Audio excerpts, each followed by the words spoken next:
आता तुम्ही पाऊल पुढे हात समोर हा उपक्रम बघितला, त्याची चित्रफीत बघितली, नंतर आपण रस्त्यावरती जर तुम्ही प्रात्यक्षिक केलं तर याबद्दल तुम्हाला काय वाटतंय त्याच्याबद्दल?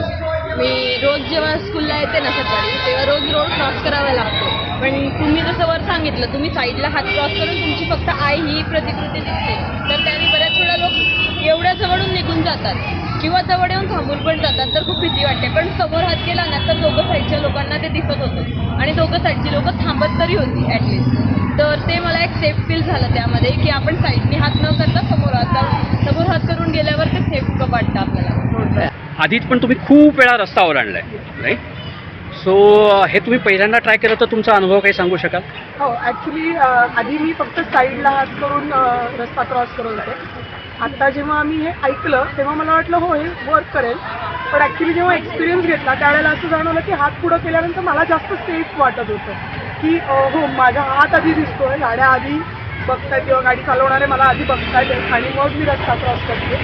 सो हे जास्त सेफ वाटलं आणि सोपी गोष्ट आहे जी मी डावीत म्हणजे हात बाजूला करत होते त्याच्याऐवजी मला फक्त पुढे ठेवायचा.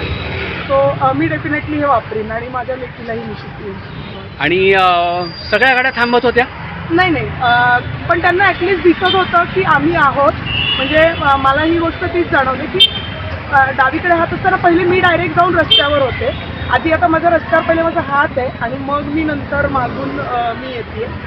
तर समजा अगदी लागलंच जरी तरी फक्त थोडंसं हाताला लागेल, मी सेफ राहीन असं मला वाटतं, तर मी नक्कीच ट्राय करेन. ॲक्च्युली खूप महत्त्वाचा मुद्दा तुम्ही सांगितला की आपण एक सेफ्टी बफर पण त्याच्यामध्ये निर्माण करतो. Thank you very much. थँक्यू.